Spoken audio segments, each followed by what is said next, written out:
Yun, meron pa tayong pabuko. Sarap. So, fresh buko from River Ranch.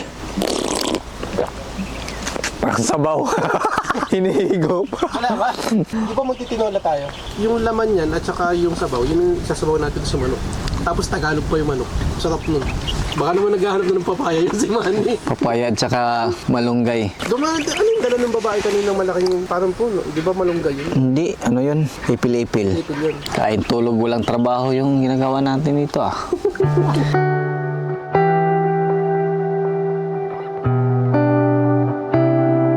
Masarap ka bukas. Sabaw mo pa buko. Oo.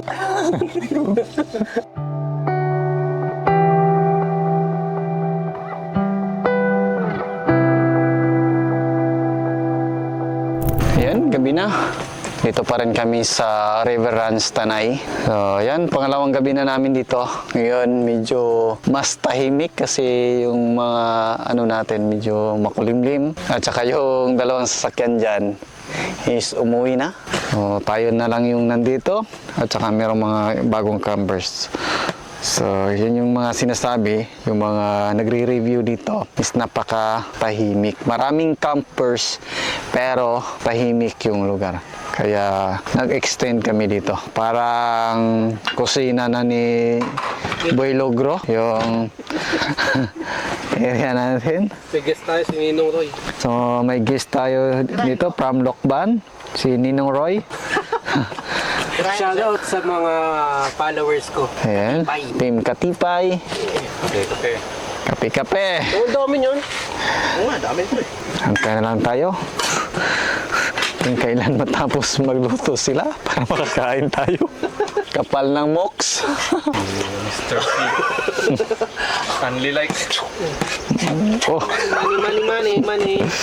Si Chef Manny tsaka si Ninong Roy.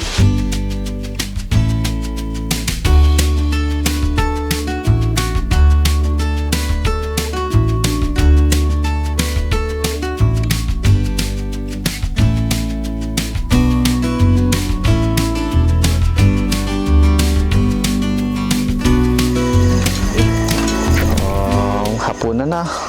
7:12 in the evening. Ano ba yung ulam natin? Opo at saka pansit. Pansit. Ayan. Pansit na may longganisa. Pansit na mga ilong panisa.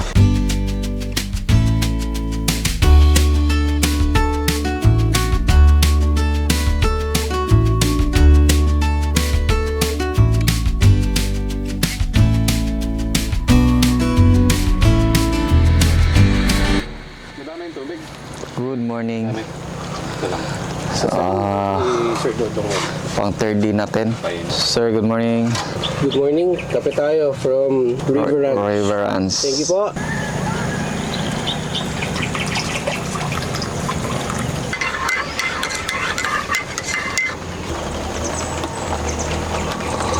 So, panibagong araw, panibagong luto. Ito bahay ko. Ito yung bahay niya. Hindi nakatulog ng maayos yung katabi mo kagabi kasi grabe yung hilik ko ah. Nagba-vibrate yung tent. Tinulang manok. Native chicken yung ulamin namin ngayon. Meron namang mga bagong kapitbahay dun sa dulo. Yan. Mga bagong campers na naman doon sa area na yon. Alis, may dumarating. Oh, pero kami walang alis-alis. Ayan o. May buko pa.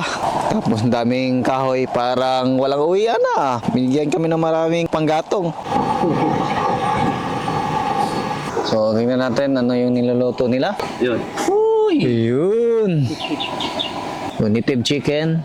Ano to? Pinagsamang Tagalog na luto or... Hindi, Bisaya pa din Bisaya? yan. Tagalog lang yung manok. Ayan. Baka hindi bagay kasi Tagalog yung manok tapos Bisaya yung nagluluto. Ito yung view pag tinatawid ninyo yung ilog. Ayan o. So, breakfast na. May kanin na kami. Kanina walang kanin. Sarap ng ulam. Luto ni Chef Manny. Wow.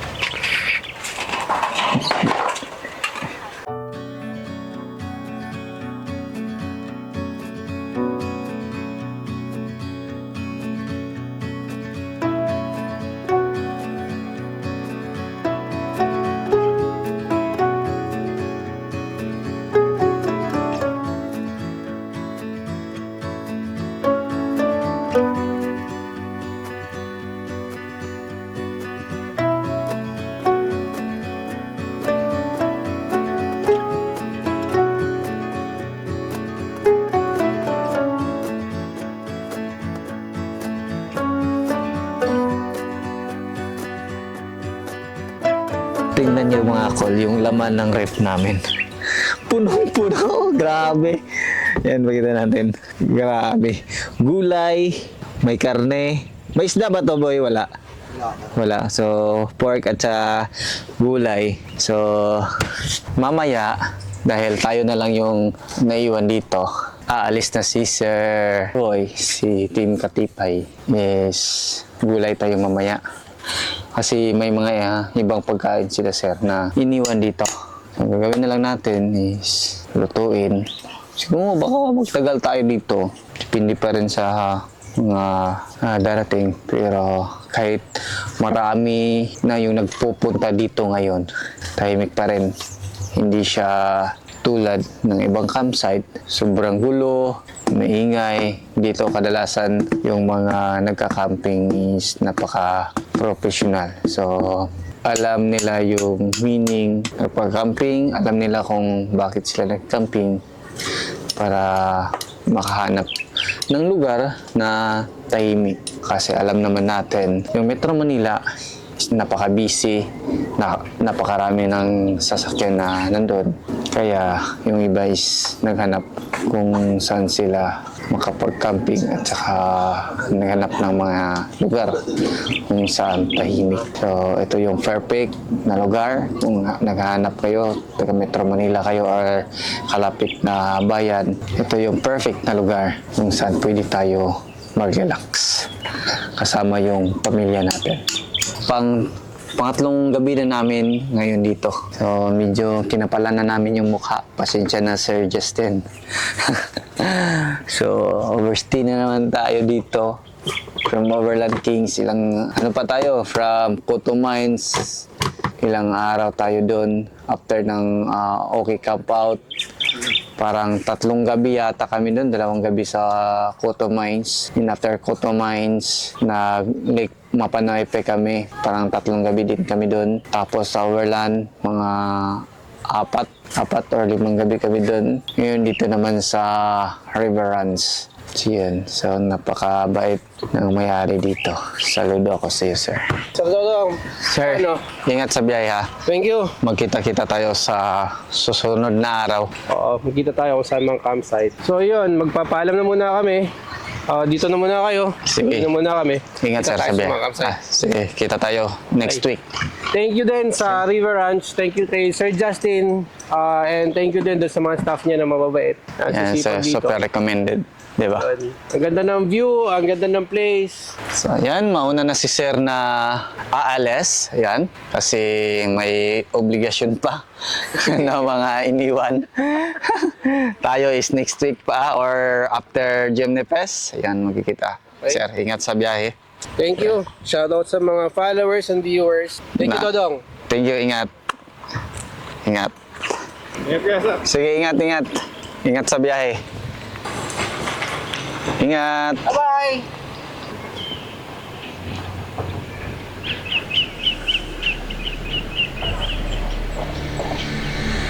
So, solo na natin yung area ngayon.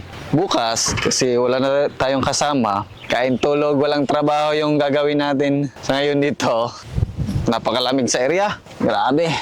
So, ang dami ng nagsiratingan na mga campers dito. Ang lamig ng panahon. Grabe yung hangin. Minsan nililipad yung mga ibang gamit yung mga magagaan. So, na-sit up. Ngayon, ang dami na nagka-camp doon na part to. Diyan banda. Super. Grabe. Meron namang dumating. Pero, tahimik pa rin dito. Meron din doon, no. Naka-gym na at saka Hilux. Yan. Diyan na party. Then, doon meron din doon isang sasakyan. Innova. So, sino ba yung naka-roof tent? Yung merong roof tent, tayo lang at saka si Sir Justin ng River Ranch. Tent lang. So, city drive kasi yung gamit nila. Parang hindi sila nag-overlanding. Hindi katulad sa atin dito. So, maghapunan na tayo mga kol. So, pakita natin kasi excited kumain si Manny. Sabi ko na mag-video muna tayo para merong update yung mga followers natin kung ano ba yung nangyayari during sa ating mga camping dito. Kita natin kung ano yung ulam, nagbabudget na, baka hindi makauwi. Tingnan natin, anong ulam? Ulam namin, bahaw na kanin. Bigas. Ito, tingnan natin. Yung talong. Yan, so, ito yung ulam namin. Noodles, at saka jukats. Let's go, kain tayo.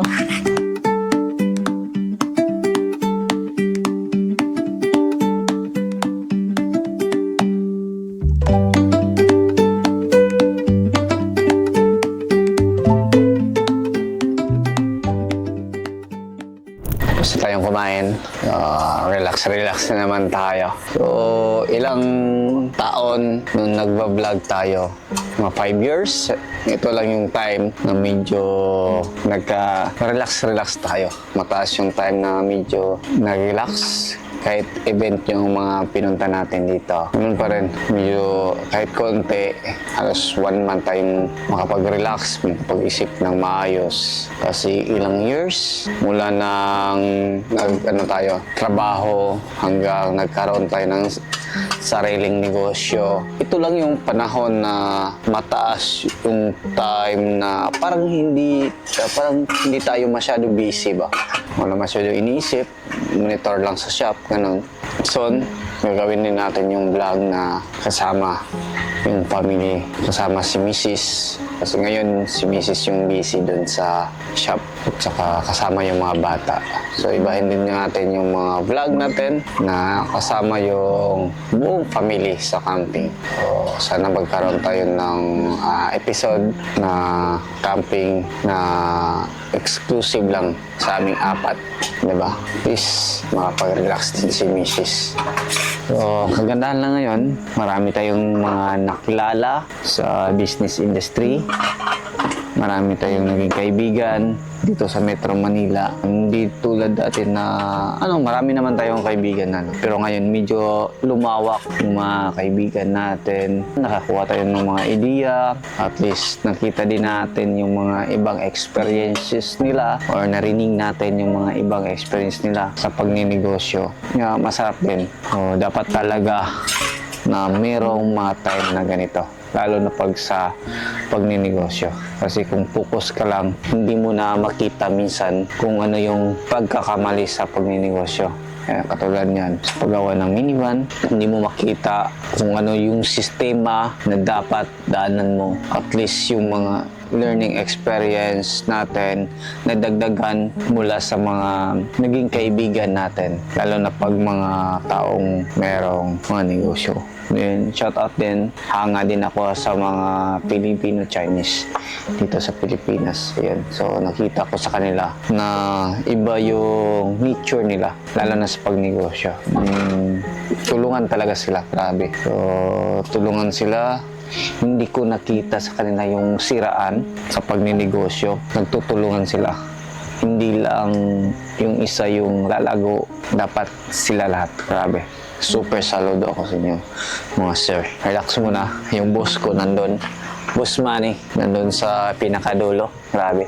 Boss Manny. So, shoutout din sa may-ari nitong River Runs, Sir Justin. Grabe. Napakabait na bata. Napaka-humble din. Yun yung buhay habang inaantay natin yung Gemini Fest. Ilang araw na lang, babalik na tayo sa realidad kung saan tayo galing. At least alam na natin kung ano yung gagawin natin pagbalik doon, ano yung susundin natin. Lalo na ngayon, medyo nadagdagan na yung mga negosyo natin. Ngayon is meron na tayong farm, banana plantation. Ayan, so grabe. So, meron na tayong minamanage ngayon na 2 hektarya ng banana plantation. So, meron tayong narintahan na area.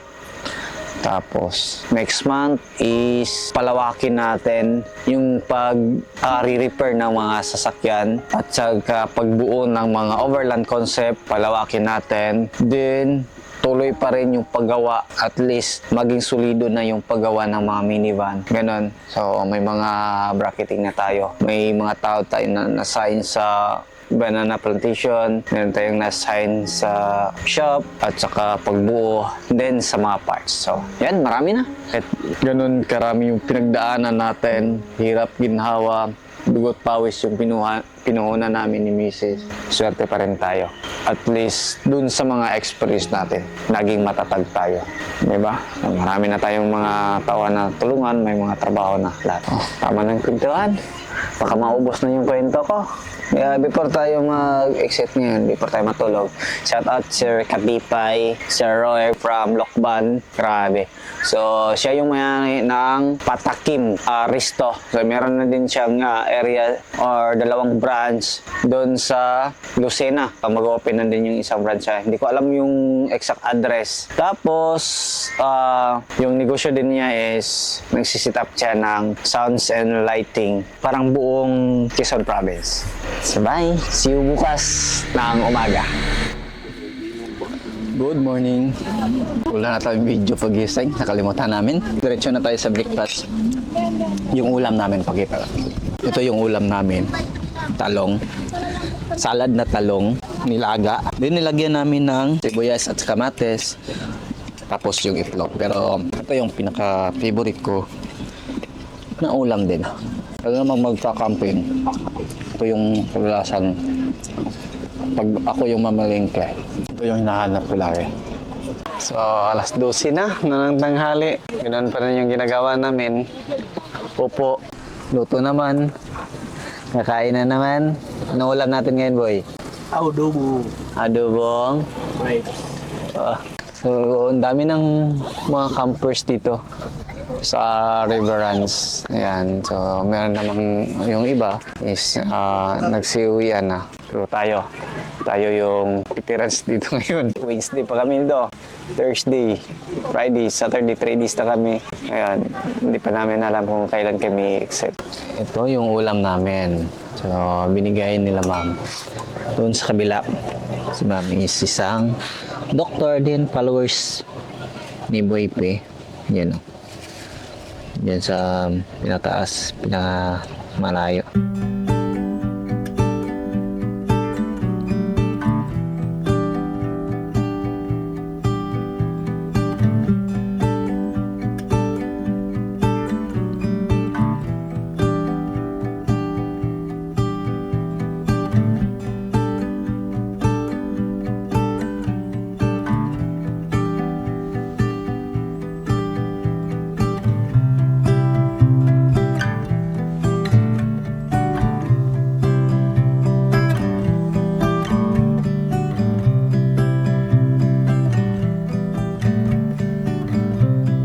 Ayan, hapon na naman.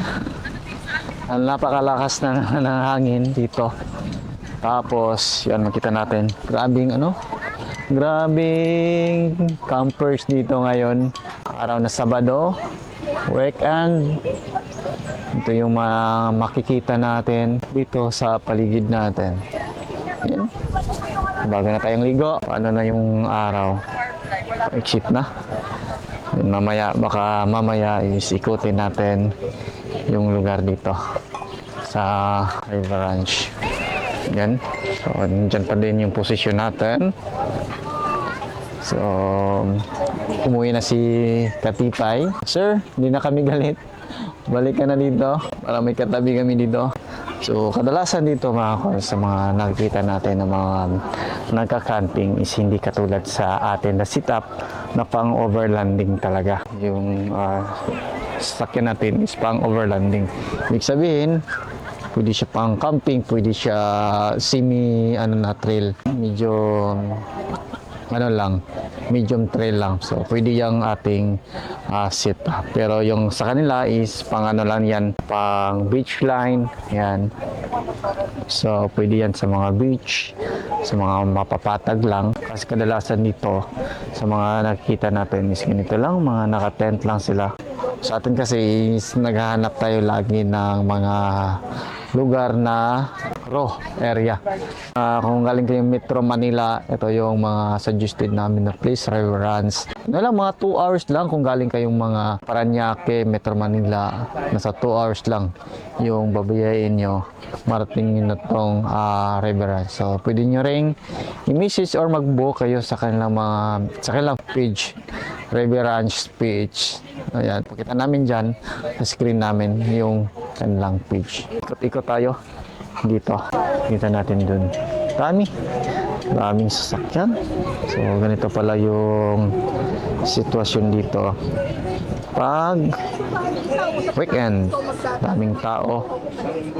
Ayun, so, ito pa rin yung Kings na refrigerator, 12 volts. Pwede kung mayroon kayong power station, is pwede yan. Tapos mabibili to dito sa atin, sa shop natin, or sa Overland Kings na store. So same price kung ano yung presyo sa Overland Kings, ganun pa rin sa atin. Tapos so additional lang tayo ng shipping fee.